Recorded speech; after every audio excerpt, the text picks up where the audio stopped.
So Natalie, we've got our iOS and Android app. So for people that want to just shoot things on their mobile, possibly a lapel mic or even just the microphone from a mobile, you can do that. And that's very cheap and obviously very easy to do. Yep. Videos automatically upload from our app up into the Vidversity platform. But some people will want to do a little bit more. They want a little bit more lighting, microphones, and maybe set up a mini studio. And so over the last couple of days, or just even today, we've really just gone out and done that. So it'd be great to just get some of your thoughts on the equipment that you need to just go up to that next level if you want to do that. Sure. So the first thing is the camera. So obviously the camera is the key to all of it. And it entirely does depend on budget. So I'll tell you the kit that we built with all of the stuff that I've got, which is the camera, the tripods, the backdrop, everything was about $2,000. So the budget can vary, of course. The camera, there is really two options for a camera. You can get your traditional DSLR, and a DSLR camera is what you traditionally think of as someone taking photos. They've become really popular for video, but the problem with them is they tend to heat up and after about 30 minutes shut down. So if you want... And the file sizes can be quite big.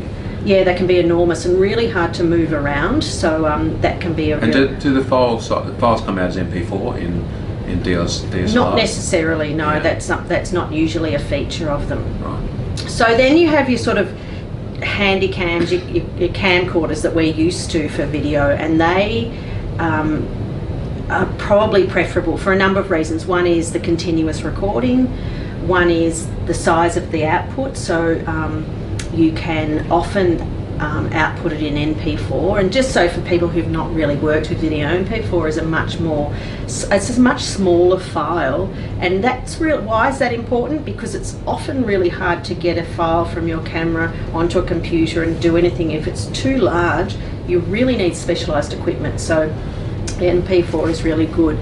And also, cameras have really come a long way. So $1,000 gets you a pretty amazing camera these days. Now I've chosen, I have no alignment to any brand, but I chose a Sony camcorder. The couple of things that I really needed and were deal breakers for me were the ability to put an external mic in. I wanted a viewfinder, so that's something that you can actually look in to see where the video is filming rather than just a screen, because sometimes a screen can have a glare issue. I needed to be able to, I personally like to have manual settings, so if I'm not happy with the focus or that, I can take over. And I needed something that was just a little bit more than what you'd film your children on an afternoon. So I went, but I think for me the key thing is I need an external mic. Without a microphone, it's impossible. In fact, that's really the most important part of videoing is sound and lighting, really. Yeah, all right. And so we just talked about the external mic. So there's the camera. We talked about the external mic. What did you go for and why on the external mic? There's a number of mics you can get. You could get lapel mics. The wire ones are good. They're cheaper, but they're really cumbersome having wire all around you. So then there's the wireless ones, and they're getting up to $500, $700.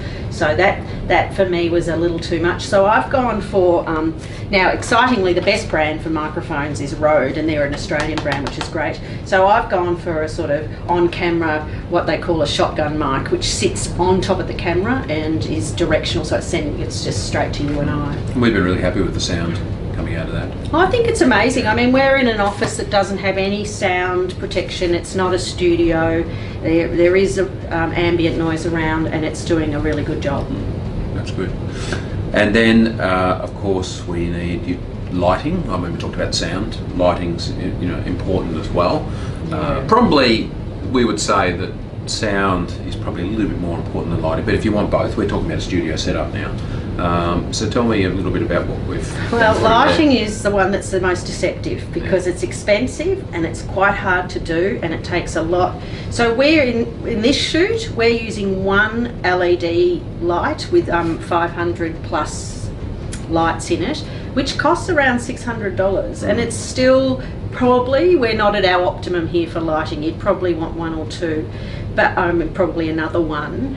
But lighting is something you can't get a cheap, good version. So you're better off buying one great one and saving up for another great one than having a series of small ones that aren't so fantastic. So lighting is really, and it's probably the hardest part of videoing. It's the thing that needs a little bit more practice and skill. Well, and I think that's probably why you quite often see videos, particularly on YouTube and so on, where the lighting isn't very good because it's hard to do. It's worth it. It's definitely worth it if we are talking about a studio setup. But probably the main thing, if you can see the person, the thing that really gets people down is that if the sound's really poor. You have to be able to hear that's number one, really, isn't it? If there's a choice, if you had to, great, you have both, and that's what we're going for with this, a budget studio setup, but the sound is really important. That's why we've spent a bit of money on the directional mic. Yeah, and that microphone was just over $200, so it's a bit of money, but it's well worth it. That one's worth it. It's really, really worth it. And these things should last you quite a few years and really handle a lot of wear and tear. So it's one of those things you get what you pay for. So it's worth investing in. All right, and the camera that we're looking at up here has to sit on something. Yeah, tripod. Tripods are yuck. You have to get a good tripod, and the thing that in relation to tripods, when I say they're yuck, they're quite complex to use. They look like they'd be really simple. The thing to be mindful of when you're buying a tripod is make sure you're buying a tripod that's suitable for videoing, not just static images, because you need to be able to tilt, and you need to be able to tilt sideways and pan around. And smooth panning. Smooth panning can really make your video a lot more engaging. Yep. And we're in an office here, so normally behind us we would have pictures or books or what have you. We've just had a bit of a play around with a different backdrop. So do you want to talk about that? Yeah, well, you spend about $200 on a frame, and then you can put whatever backdrop. We've gone for white, which is quite bland. You can go for any sort of colour that you want. And also a really new way a lot of people doing this is buying this kind of thing and putting something like butcher paper behind. Paper can be really interesting because it gives a bit of depth and crisp, and you can light it up really easily. You can also put logos and things on the back for quite cheaply these days. You can just get the whole lot of logos printed up or some other backdrop like that with paper. Yeah, that's a really good idea. And one of the things is background is really important. And this office that we're sitting in is not that interesting, so we didn't really want the background to be the office. So it's a quick way to just sort of get rid of that. So yeah. So basically you need just a good camera. You definitely need to invest in sound. Ideally invest in lighting. If you haven't got the budget for lighting, I would wait until you do, rather than buy a few smaller ones. Wait until you can get something that's substantial in size. We had a little bit of a go with some smaller, cheaper LED lights, and it just probably didn't make that much difference, did it? No, and it actually was worse. It created a lot more shadowing, and it was worse than having a light at all. A small one might work where it's really dark, and you're having to get some light, but in this setting we needed something. Yeah, with the fluoro lights we needed something a little bit more powerful. We needed light with something called barn doors, which are you'd see in a movie set, which has got the sides and the flaps, so you can actually direct the light to where you want it to go. All right. Any other tips? I mean, this is the thing about this also is that you're planning to move around with all this kit, so it's all it can be bagged up and it's quite transportable. Yeah, so we're currently in Melbourne, and I'm heading off to Sydney next week to do some interviews. So the two things I want to really stress upon you, I went out and bought all this today, and so it's now 2:00 in the afternoon, and we're actually up and running. So that's the first thing. It's not that intimidating. It's not that overwhelming. It's something that once you've invested, it's really easy to set up, and it's very, very portable. I've chosen portable. If you've got a dedicated space, you could probably get something a bit more sophisticated that can stay there, but I need to travel, and I'm going on the road to interview people, so I needed something that moves with me. And the only thing really that I can't check in underneath is the light, and that's in a bag like this, so that can come with me. All the tripods and everything, and of course the camera will be with me, but all the tripods, the backgrounds, all of that I can just check in luggage, and it all weighs, I would say, probably 8 kilos, the whole kit.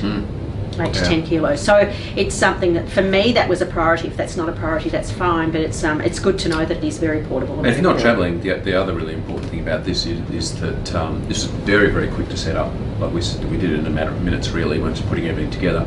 And if you're not travelling around, then you can easily pack it away in a corner or a cupboard as well. So it's quite, you can have your studio out in no time, and then pack it up pretty quickly as well. So yeah, because this office is really small, we couldn't just have this sitting here all the time, so it has to all be packed away. All right, any other tips or thoughts? No, just really get going and enjoy it, and don't be intimidated by it. It's something that can be quickly done and easily done, and is a really great way to deliver learning. Yeah. What are you going to be talking about in the next chapter? In the next chapter, I'm going to be talking about what you do next. So once you've got your video, how can you make it into something a little bit more engaging and actually make it a really exciting, not only just exciting, but a useful learning tool rather than just a passive video. Yeah, great. Well, thank you, Natalie. Thanks for watching, and Thanks we'll see a you in lot. the next chapter. Thank you. God, I hope that was on.